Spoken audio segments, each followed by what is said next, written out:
Hello అండి, 555 Lakshmi recipe. ఈరోజు మనము ఓలిగలు అయితే చేస్తున్నాము. చూడండి, మనకు శనగపప్పు లేకుండా శనగపిండితో అయితే చేస్తున్నాను అనమాట. కావాల్సిన ఇంగ్రీడియంట్స్ అయితే చూద్దాం. బెల్లము, కప్పు బెల్లం అండి, కప్పు శనగపిండికి కప్పు బెల్లము, గీ అన్నమాట, ఇలాచి, గోధుమ పిండి అండి. ఇందులోనే నేను నెయ్యి, నూనె, కొద్దిగా వంట సోడా, కొద్దిగా సాల్ట్ అయితే కలిపేసి ఒక హాఫ్ అన్ అవర్ అయితే పక్క నుంచి తీసాను. ఇప్పుడు ప్రాసెస్లోకి వెళ్ళిపోదాం. చూడండి, బౌల్ అయితే పెట్టేశాను.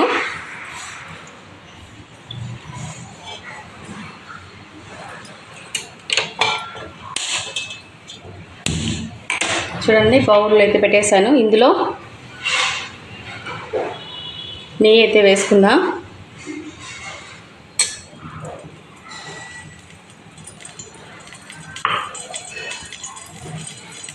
ఇందులోనే ఫస్ట్ శనగపిండి అయితే వేసుకోవాలండి.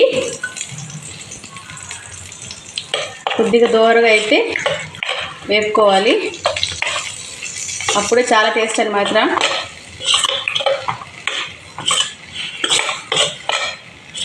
చూడండి, ఇప్పుడు బెల్లం అయితే వేసుకుందాం.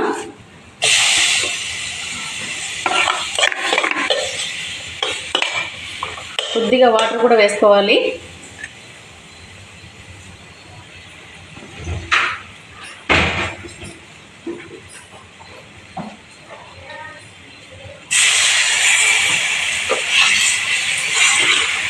ఇది 2 నిమిషాలు అయితే టైం పడుతుంది అనమాట, కొద్దిగా దగ్గర అవ్వాలన్నమాట.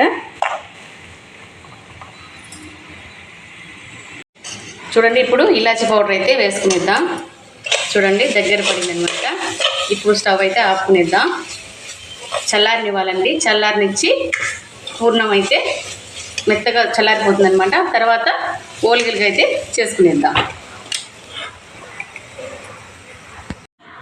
చూడండి, పిండి అయితే తీసుకునేసాను.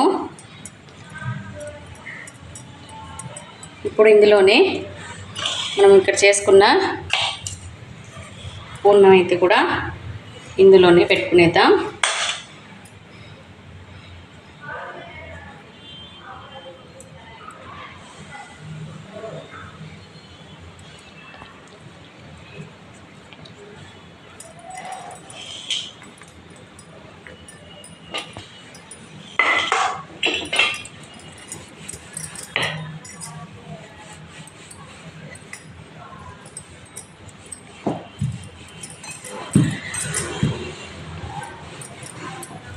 చూడండి, ఇప్పుడైతే కాల్చుకునేద్దాం.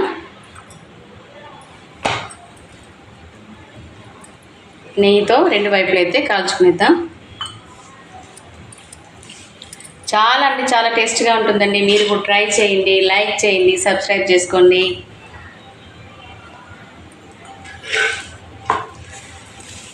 చూడండి, ఎంత కలర్ఫుల్గా అనిపిస్తుంది, చూస్తుంటే నోరు ఊడిపోతుంది.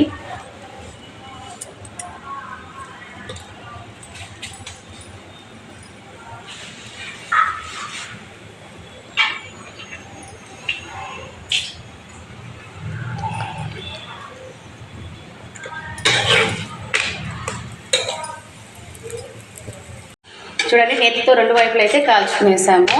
చూడండి, గోల్డెన్ కలర్లోకి అయితే వచ్చేసాయి అన్నమాట. చూడండి, చాలా అంటే చాలా టేస్ట్గా ఉంటాయి అన్నమాట. మీరు కూడా ట్రై చేయండి, లైక్ చేయండి, సబ్స్క్రైబ్ చేసుకోండి. చూడండి, సర్వింగ్ బౌల్లోకి అయితే తీసుకునేసాను. ఓలిగలు అయితే రెడీ అయిపోయాయి. లైక్ చేయండి, సబ్స్క్రైబ్ చేసుకోండి. Thank you.